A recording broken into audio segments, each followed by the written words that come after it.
Good morning, Flo. Morning. I want to ask about Elandon Roberts. Is he out of the concussion protocol, and what part of the return rehab? What part of his concussion protocol is he in if he isn't? He's still in the protocol. He's still, I guess, in the evaluation stage. Our medical team, Kyle Johnston, handles that. He does a great job from that standpoint. We're going to get him back as quickly as possible, but again, we're very, look with the concussions, we're careful with those, and we just got to be smart about it and make sure he's ready to go before we put him in, bring him back. Barry? Hi, Brian. Obviously, one of the first moves you made after coming here was moving McCain to safety.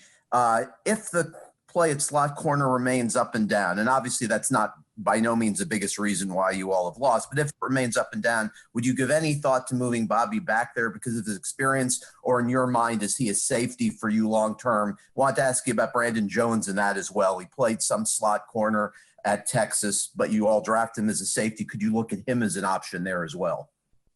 Well, Barry, we look at all options. So Bobby's got experience in a lot of positions, corner, slot, safety.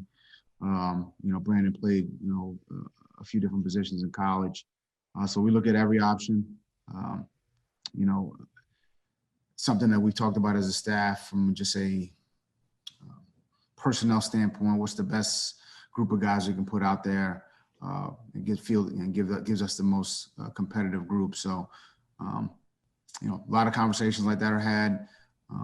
Bobby's obviously part of a lot of those conversations because he's so versatile, and we'll continue to try to put the best group out there we can on a weekly basis. Steve? Brian, regarding the terrible injury toll around the league, especially on Sunday, how much do you think the disrupted training regimen this year might be a factor? Yeah, that's really unfortunate with, the rash of injuries that we saw around the league. You never want that. You just don't. As someone who works with these guys, on a daily basis, I know how hard they work. I know how important it is to them. I hate to see it. Whether it's, obviously our team, but anyone around the league, whether we're playing them, not playing them. You just hate to see it. It's unfortunate. These guys, they work extremely hard, and to have it taken away from them, I feel for them all. Specific to the lack of off season, I can't. I imagine all these guys worked extremely hard in the off season. I know everyone had a little different circumstances with the pandemic, but it's hard to say. It's easy to say, because they weren't on a normal regimen, this is why it happened. But it's football and things happen on it every year, and it's just unfortunate, Steve. Travis? Good morning, Coach. I wanted to ask you about Jacksonville rookie receiver Laviska Shenault, because he's played multiple positions on offense, both in college and as a pro. And with a player like that can play receiver and running back, multiple positions on offense, how does that impact the way you communicate and substitute your personnel package to try to best match the offensive grouping? Yeah, Shenault, he's done a really good job. They're playing multiple positions, receiver, running back. He's big, he's fast, he's explosive.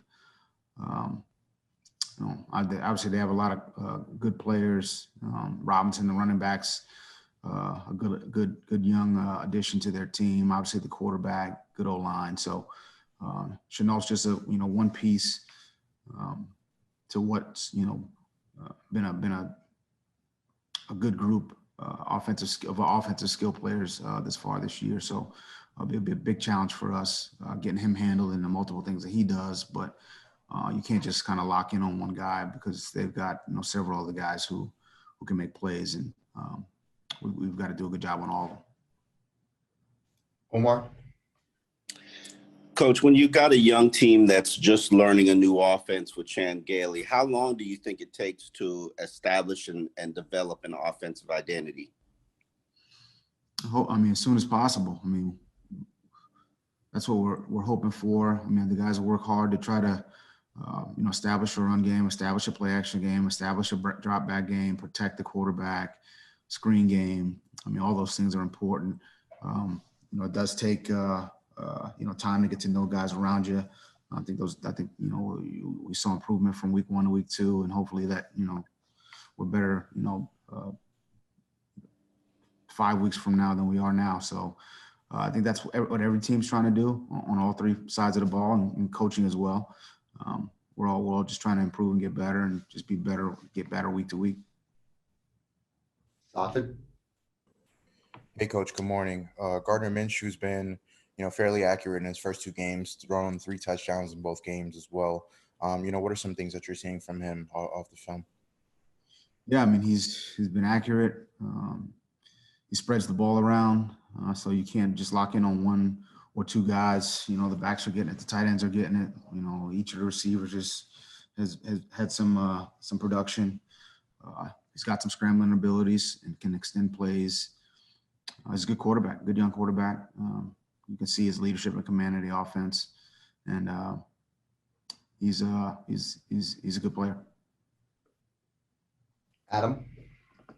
Yeah, piggybacking on that question, when he was in the draft last year, what was your evaluation of him? And if he slipped around 6, are you surprised by the level of production he's had?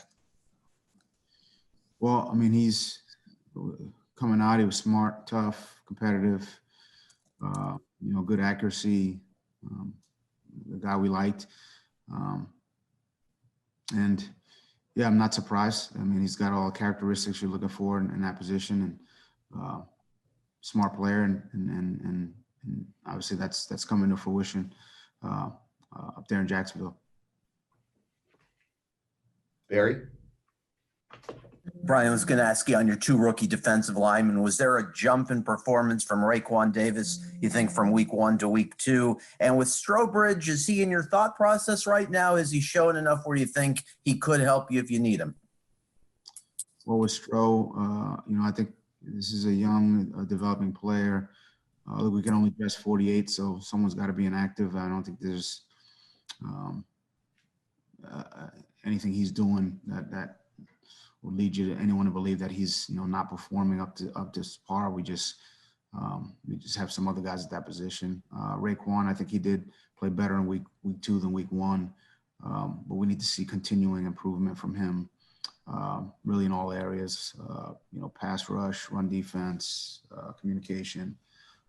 But I did think he played better, and that's what we're looking for out of all the young guys and really everyone on the team. Let's just improve. Let's get better on a week-to-week basis, and try to get better. Adam? Yeah, I'm sure there's not just one thing on defense that you're harping on this week, but when you look at the first 2 weeks, has there been something that's been recurring? Certainly, the run defense in week 1, the pass defense in week 2 were the issue, but has there been one thing that's really bothered you about how the team's performed? I mean, I think there's been some opportunities for us to make plays, and we haven't made them.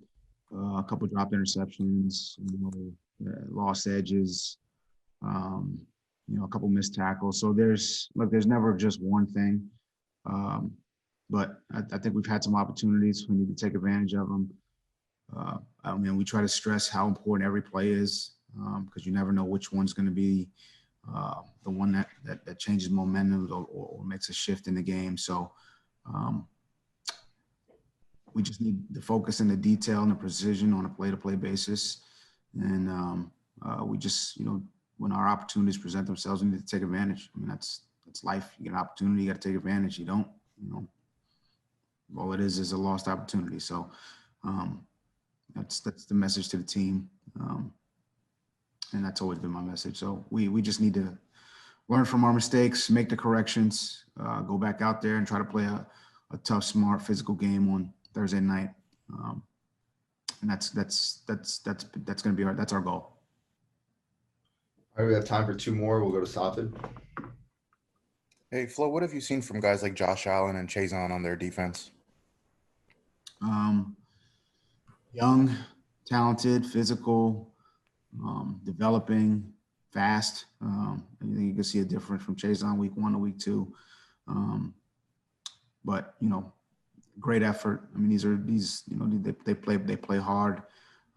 They'll be good players in this league if they just continue on their trajectory that they're on. I know, you know, I know Doug's on them, and he's on them about being professionals and doing it the right way. And if they listen up, they'll be just fine. All right, final question for Omar. I know a lot of us are harping on the pass rush, but does the fact that you've had to play two mobile quarterbacks impact the thought process or the play calling at all, or is this just guys not getting off blocks? I mean, it's a combination, Omar. I would say it's, you know, us not making the plays, us not executing. You know, again, our opponents making plays and executing. We've got to play better, and that's really what it boils down to. We need more pressure on the quarterback. I mean, I think every team is looking for that. We need to find ways to get more pressure on the quarterback, and that's what we've been talking about the last few days. So, look, we're always trying to get better, and that's in a lot of different phases, offensively, defensively, in the kicking game. So whether it's the run game, whether it's the pass game, whether it's the pass rush, whether it's the edge, setting the edges, whether it's the screen game, we're looking to improve and make the necessary adjustments so we can be better in those areas.